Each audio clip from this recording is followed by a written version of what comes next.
Good morning. You have 5 minutes. Good morning. Thank you. My name is Mike Merriman, and I'm the Paramedic Services Unit Chair for CUPE Local 416. I thank you for this opportunity to speak. I'd like to start off by saying, why do we never see representatives of Local 3888 of the Toronto firefighters having to make deputations at Budget Committee hearings?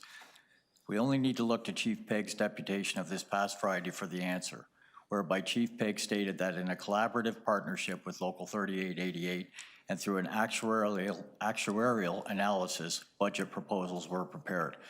Conversely, Local 416 has been completely ignored by TPS management with respect to budget asks, prompting my need to speak up, not only for the members I represent, but also for the patients that they serve. I believe there are serious shortcomings in Chief Chawla's budget's asks. To begin, in 2023, TPS witnessed an alarming and unprecedented level of paramedic resignations, 57 more than one a week. To compound matters, TPS has been unable to attract replacement staff. While they have been hiring one call out for some 60 medics, only attracted 18 medics, with 2 of the 18 leaving to go to other services before completing orientation. Needless to say, it's situation critical. Never in my 33 years as a paramedic have I seen such hemorrhaging of staff and the inability to replace them.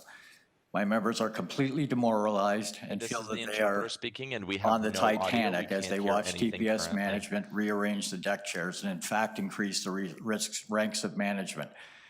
Chief Pegg also stated that his budget asks were not just a thumbnail thing that the chief dreams up, but supported by analytics and based in science. I agree, it should be statistically based, which is why I find it incredulous and downright I'm very sorry to interrupt you. I'm going to pause your time. We're just having a small technical issue, and I'm just going to ask you to hang on there so that the people watching online can hear what you have to say. No problem, Councillor. Yeah. We'll just be a couple. Okay. Oh. Are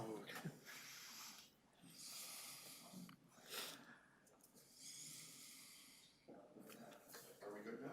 Okay.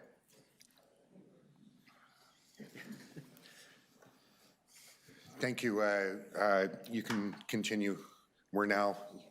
People can hear us again. Okay, thank you. Chief Pegg also stated that his budget asks were not just a thumbnail thing that the chief dreams up, but were supported by analytics and based in science. I agree, it should be statistically based, which is why I find it incredulous and downright disingenuous when Chief Chawla stated that incidents of ambulances not being available were very rare. By the city's own stats as obtained through an FOI request, in 2022 there were 2,492 incidents whereby there was not an ambulance available in the entire city to send. Compare that to 36 times in 2017, and it's clear to see that TPS management is failing miserably in its mandate of providing prompt pre-hospital emergency care. Chief Chawla stated that paramedics can be taken off lower priority calls and assigned to higher priority ones, or words to that effect. While this is true, the effects are not always benign. In 2009, 7 ambulances were diverted to higher priority calls while attempting to get to an elderly patient. In the interim, the woman deteriorated and died, finally getting an ambulance 4 hours later. Would she have lived had no ambulances been diverted? We'll never know, as it never went to a coroner's inquest, which it should have. That was 2009, and matters have only gotten exponentially worse since then. Is this the luck of the draw approach that you want for your constituents or your loved ones? While I will not argue that offload delay within hospitals impacts service delivery, I will say this: offload delay is nothing new. In fact, it's decades old. However, in an era gone by when TPS staffed to demand, response times were not impacted as there were enough ambulances to compensate. Decades of inadequate staffing have brought us to where we are today. Offload delay is not going away anytime soon, if ever. The only way to compensate for it, as historically proven, is through adequate staffing levels. Simply playing the blame game and blaming the province does nothing to help the citizens of Toronto. Again, though, even if there were carte blanche on hiring, Toronto cannot attract the required paramedics, nor can they keep what they have. With respect to retention, Chief Chawla stated having a retention strategy, but did not elaborate. Several times he mentioned being hopeful of improvement. I would like to think that hope is not a strategy. To date, I've seen little more than skewed priorities in a period where paramedics are resigning in record numbers. Management's answer has been to take desperately needed paramedics off the road to be acting supervisors. As council, you proved, let's say, 60 paramedics to be out there on the road serving your constituents. But the very next day, some 15 could have been taken off to be acting supervisors.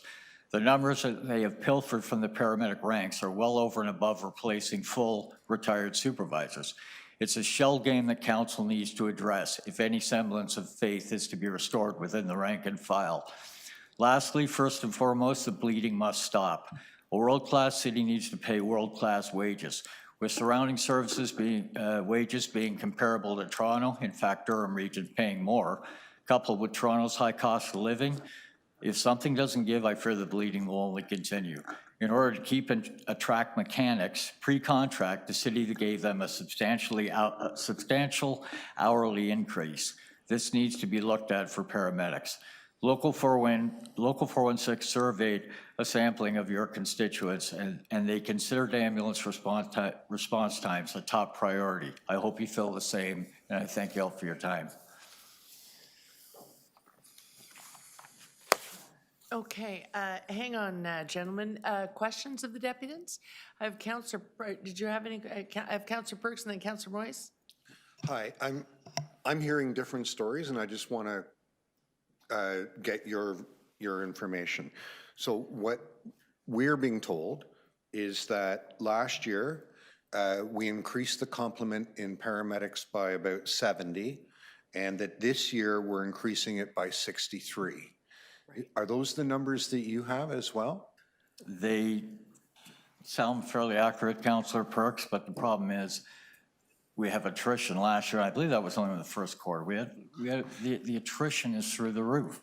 You hire at 60, you lose 57. So I hear you, and I had this same conversation with representatives from the Toronto Police Service.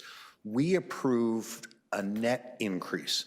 That gives the service permission to replace retirees and add 63. Is that your understanding too? If I may. Yeah. Sure, yeah. I just want to make sure I'm getting accurate information. Our actual paramedic numbers for 2023 was one less than 2022.